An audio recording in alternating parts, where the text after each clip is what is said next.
All right, y'all, how we doing? We're gonna talk about this good water dragon enclosure I set up.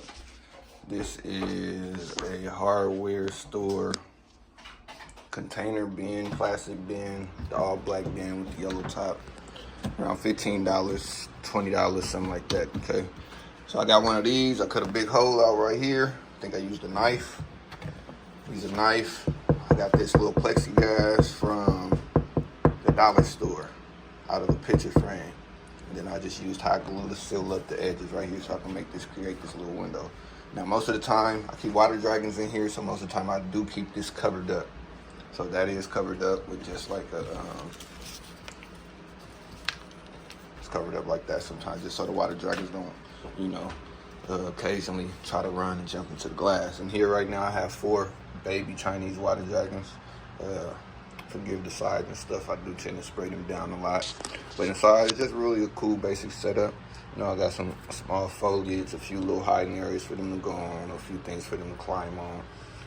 Hiding areas on both sides. Right now it says 104, so I'm gonna switch this light bulb out and put a smaller one inside.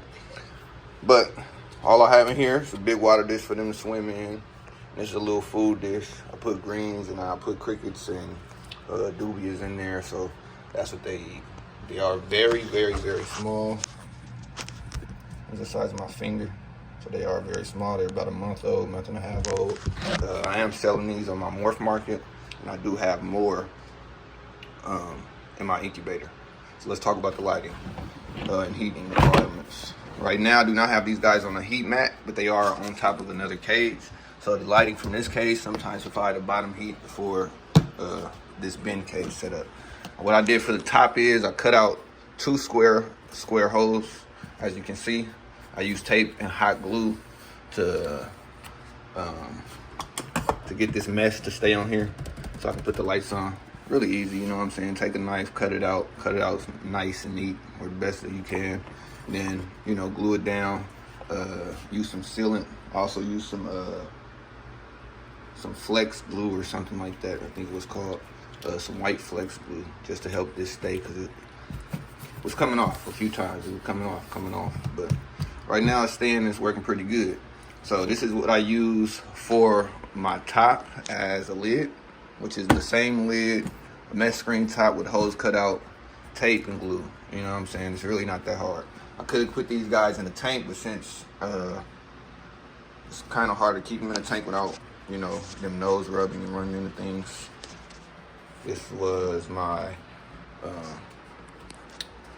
my fix for that. So yeah, pretty simple setup. Both of these lights are from the hardware store as well.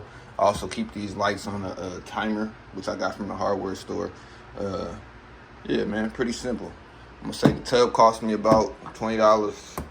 This cost me about maybe $1, $2. Hot glue gun, hot glue stick. I already had that, got it from the Dollar Tree as well, dollar store.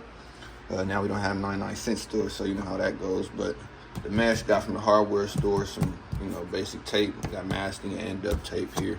And then I got these lights from the hardware store. Now these lights on the inside are actual like pet smart lights for reptiles. But other than that, yeah, that's pretty much all they need. Keep them fed every day.